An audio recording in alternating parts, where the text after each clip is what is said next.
The biggest challenges that we face now, I think every one of us around this table, is that a falsehood has much faster legs and moves much faster. Lies are much more, are sort of much faster than the facts.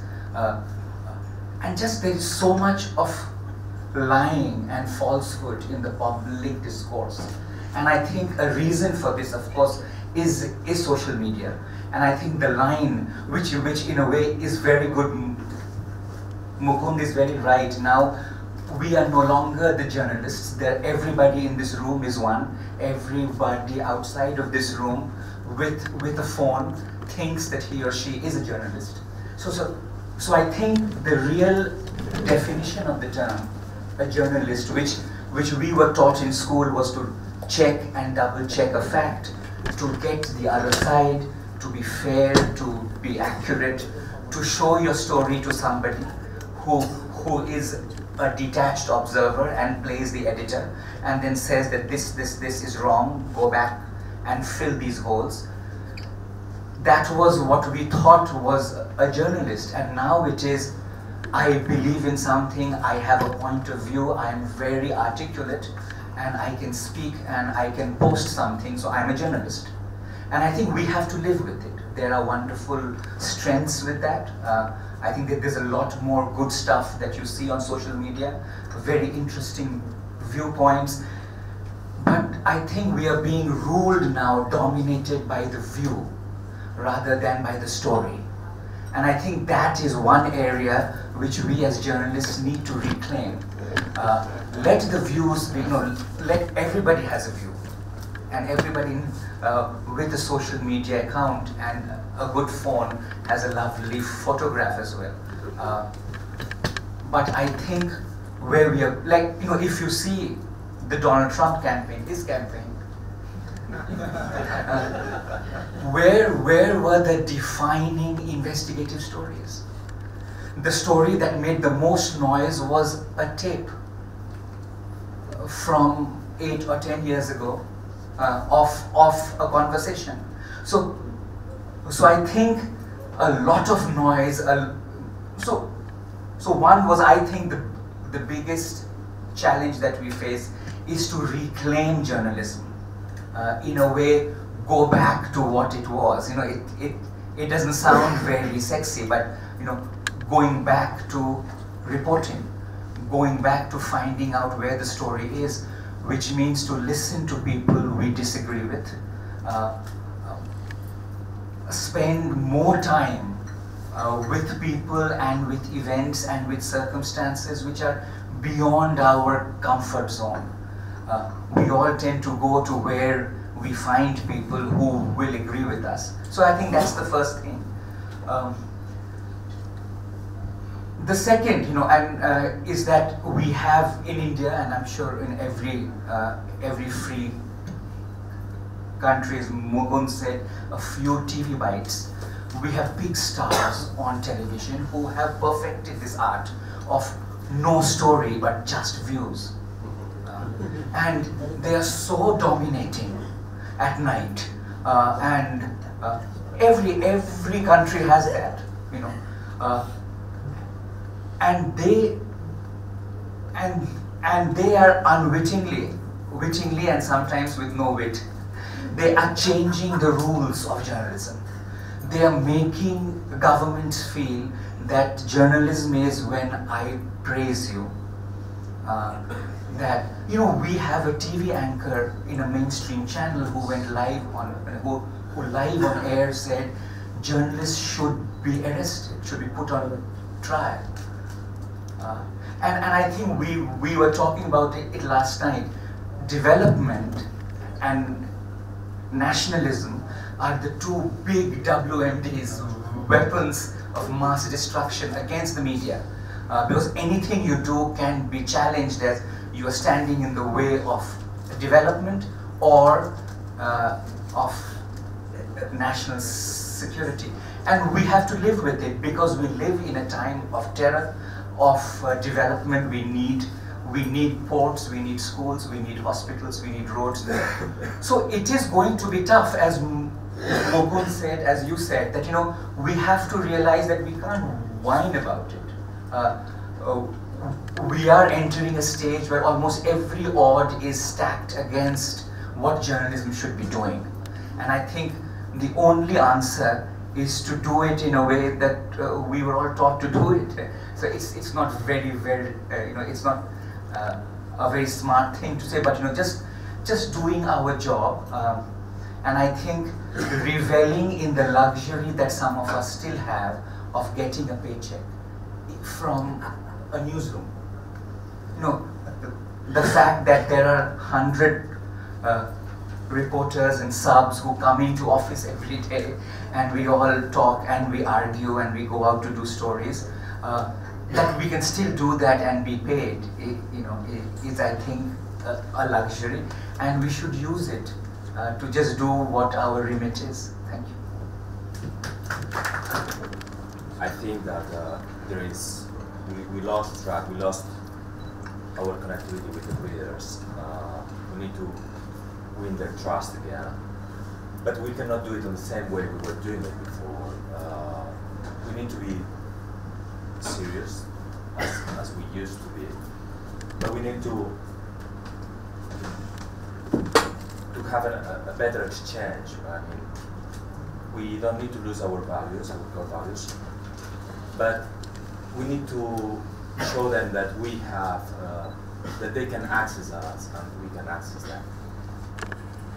In some way, we need to be social media editors and help them to build the stories that they want to tell through Twitters, through Facebooks. I mean, most of our readers, they don't read us. They read us through new platforms, and that's a challenge. It's a challenge for our revenue, but it's a lesson also. I mean, the waters are shaking, and it's going to be shaking always. So our challenge is to make this new rhythm as a normal. We have also, it's important that we, as a journalist, we are competitive by nature. We like the stress, we like to win our mate, and then to joke about. But we should also to have more solidarity between us, between our competitors, through our newsrooms. As you said, it's a pleasure to be working as a journalist. It's a luxury. But we should really decide if we want to be on this boat or not, because it's not the same, and it means that we need to work harder, and we should take care of ourselves, because it's a team effort, and we cannot do it without all of us. I've worked in, as you see, I was originally a photographer. I'm not a speaker, so I apologize. I'm not as structured as some of my colleagues, but I've worked in Europe, in the Middle East. Now I'm in Asia. Some countries are better, some countries are more complicated. But as a general, the government access, your country is quite an example of how this is spreading everywhere. It's getting more and more complicated. So I don't know. I just want to say that more or less we could talking, but we just need to charge ourselves our batteries and decide if we want to do it. And we need to be a little more open and learn how to do it without losing our core values. That's all. Media personnel in Bangladesh, because we tend to relegate women to softer stories, to magazines, to glossy magazines, as you say, but we haven't really captured their voices, their politics, their constraints in a society that's getting lesser and lesser of freedom of expression. We may think India is a great democracy, but we can feel it now that we are losing our freedom to speak what we want to speak. And as violence increases, especially in parts of India, like the northeastern part of India where I come from, which is a conflict zone, the more violence you have, the more marginalized women are from getting into this field, because you tend to say that, well, it's too difficult for women to go to the field. And therefore you have many more women doing desk jobs, but very few women actually reporting from the field to capture the voices of other women that are repressed by conflicts. So even as we look at all other freedoms, I think we need to look also at the media not becoming a male-centric monolith, which academics is, which other institutions are. So let's also give some space for women to see, let's have women voicing what they see as the politics that defines them. Do they have any other view of politics? You have a woman prime minister in this country, and yet you have repression of the media. Why does this happen? Isn't it because we are all subjects, we are all victims of patriarchy, one way or the other? So I think this is what I'd just like to say as a woman editor who has been trying a lot to get women reporters on the field, because I think field reporting is the basis of journalism. Like Raj Kamal says, as editors we sit in the newsroom, we only filter out the not so good parts of a story, you fill up the blanks and all that, but it's those reporters out there who really make a difference to the newspaper. Thank you. Well, Patricia, I have to plead. Ourselves. For example, if Lotomalo has 5.5 million readers worldwide on the net. So why is it that as South Asians, I mean, for me, Chennai is a foreign country. For me, sitting in Delhi, Chennai is more foreign than other parts of South Asia. I'm Punjabi, so Lahore, where we speak Punjabi, is more similar in many ways. Similarly with languages like West Bengal, Bangladesh. So I'm just wondering, why is it that at least digitally, if print is expensive or more and more expensive, why is it that we cannot reclaim our stories and our spaces across the digital space? So these girl footballer stories. I mean, the Deepa Karmakar story from Tripura, absolutely, it was this amazing story, right? It galvanized all of India, definitely, and I'm sure all of South Asia.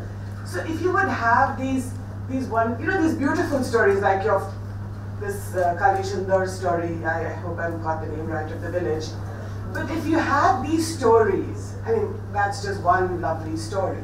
But if you have stories of dissent that we have across South Asia today, perhaps we can do a Narendra Modi Sheikh Hasina story, or several stories. And by the way, I'm not saying that Narendra Modi is the one that brings repression to India. We've had repression over the years. I mean, during the Manmohan Singh government, we had a lot of repressions on freedom of speech. So that's the first point that I'd like to make, which is to create more space for South Asian stories across frontiers, across borders, across ethnicities, languages, religions, etc. The second one is, and I think this is related, it's to do with the concept of nationhood. I mean, why is it that we are increasingly talking about this one nation business? I mean, India is not one nation. We are several nations, several communities. During the Manmohan Singh period, there was this story, a book called 100 Ramayanas, and the Ramayana is an epic in India, and that book was banned.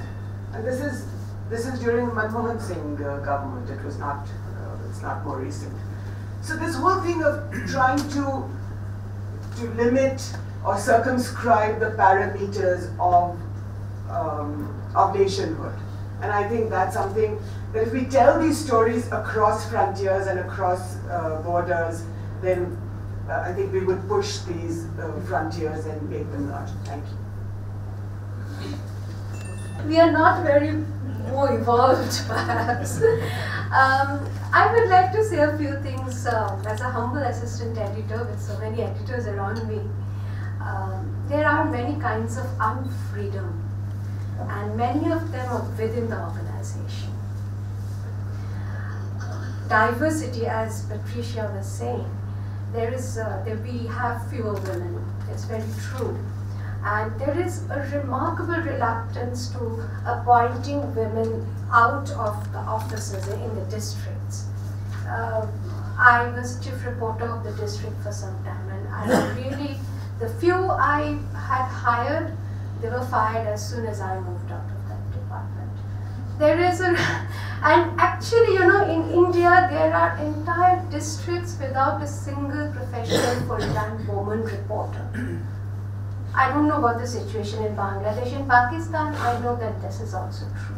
Not one full-time working reporter, woman reporter. What kind of democracy do we have?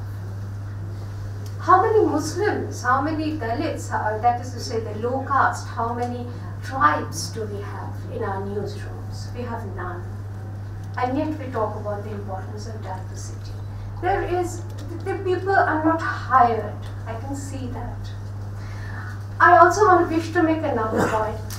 I agree wholeheartedly that what Raj Kamal Jha and would say, that we need to go out, we need to talk to people. This morning I was reading a very good piece by Kyle Pope, who edits the Columbia Journalism Review. And he says that this failure of media in the Trump whole business is that it's a failure of reporting, basic reporting. People did not go out and talk to other people outside the main cities as to what is the anger, what is the resentment, what is it that they feel.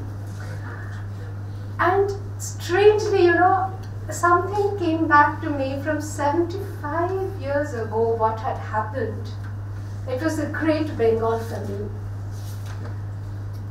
Bangladesh, India at that time was one subcontinent, and 30 million people had perished because of starvation. And newspapers carried it when? Only when the bodies piled up on the streets of Calcutta. Before that, there was nothing. And I feel strangely that in some ways we do the very similar thing even now. The great crises that happen in just outside the main cities, we hardly pay attention to them. Whatever, you know, is said in these media conferences, finally it's what people who will get power and how are they fighting for more power or division of power. But what they're doing with that power, whether they're actually doing what they're supposed to do, whether people are getting their entitlements, whether things are actually being delivered, whether students are learning in school, whether people are getting treated in hospitals. We don't have enough reporters to cover them, and even the reporters who have the time are sitting in the office of the district magistrate or in the office of the superintendent of police. They are not given the time to go out and cover those stories. Structurally, I don't think we have the kind of setup that is needed to cover the stories that really matter. So whether it is enough to just agree that those are important stories, and whether it is actually important to put in a system where those stories are done day in and day out. Those are the questions I would like to raise. Thank you. Yes, Mr. Madhu.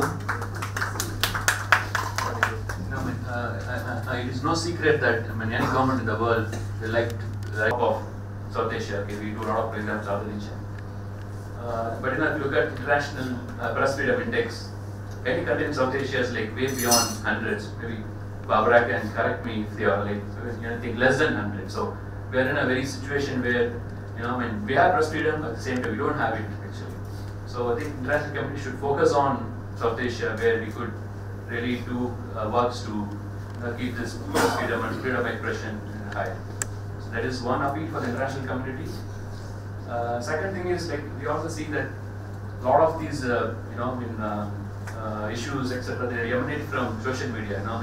Whenever there's something is written about, or as like anything from maybe you mentioned, like a lot of things happen in social media. But we as newspapers, how many of us will have social media editors like who look for purely on what's happening in social media, and then can we contribute there? Our journalism has been mostly to do with the print journalism, and so we don't have a specific social media attention. Maybe we haven't. I don't know, some of you may have social media editors, but how much that we can address this? If a lot of issues rising out of it, how can we address that?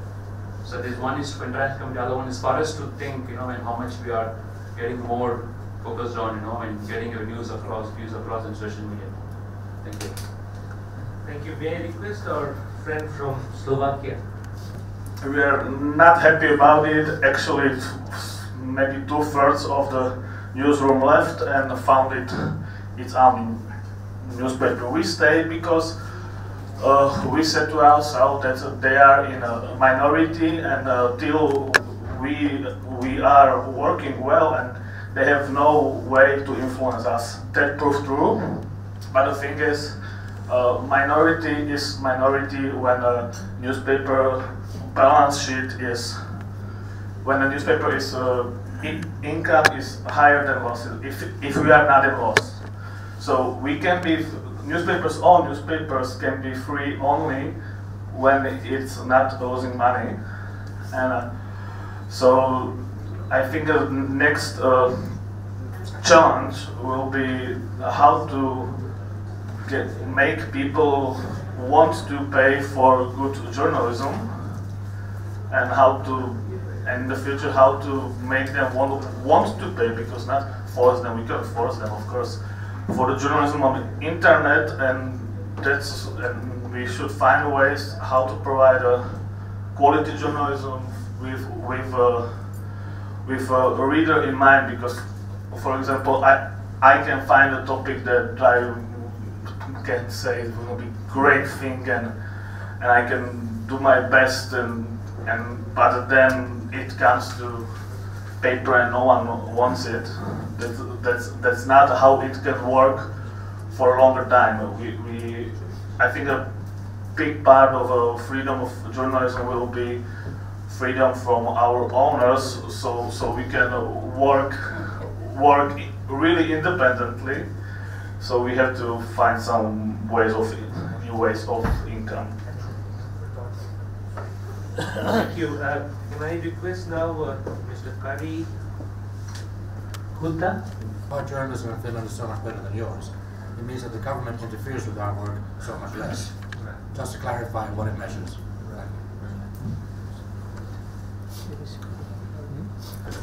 Also South Asia. So we are very much present here in the region, and I just want to. I also have a comment on these indexes. I'm not a fan of indexes. We are shying away from using these indexes.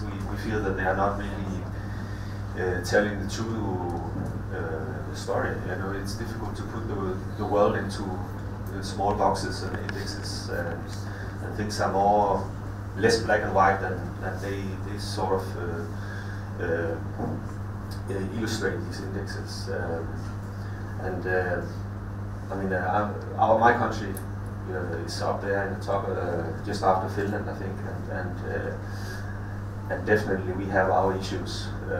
If you look at the way that journalism is working, the way that our regulatory systems are working in my country, the way that the media is totally dependent on government subsidies, the way that private media doesn't function, doesn't have a solution to all these challenges, digital challenges.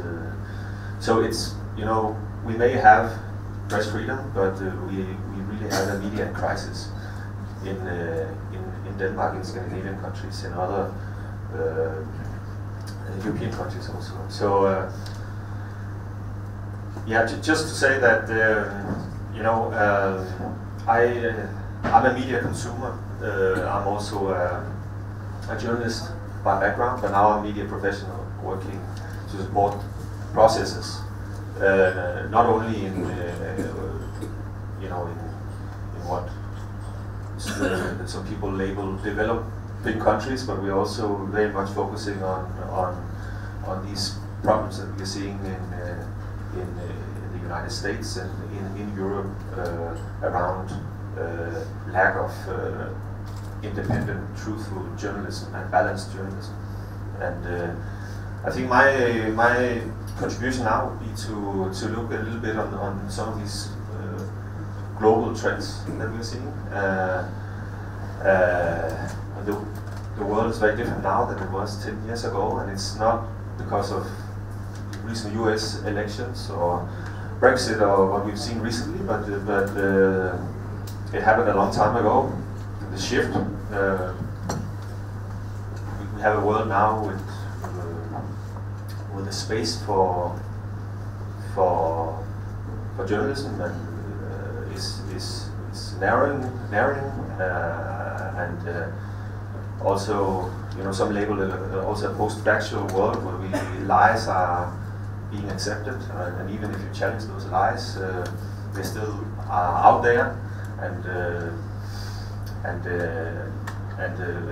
people seem to accept it, even if they obviously are untrue. So this is a different environment, a different world for journalism, and we are all being targeted.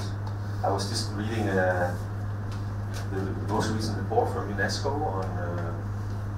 on threats and issue of safety and impunity of journalism in the world. It was released last week. I was in a panel discussion on that topic in Berlin with media professionals discussing, the rising number of threats and killings of journalists globally.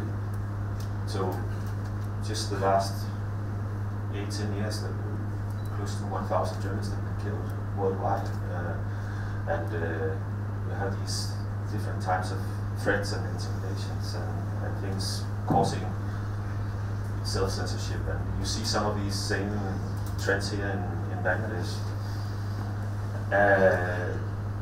So it's quite serious.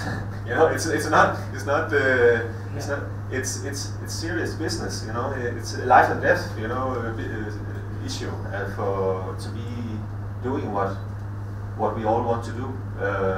So I think your point about solidarity and finding, learning from each other and finding solutions that may work, and then try to apply that in other contexts is a very good one. So I think this is a good starting point to have this discussion here. Yeah. Thank you. We have two our neighboring countries.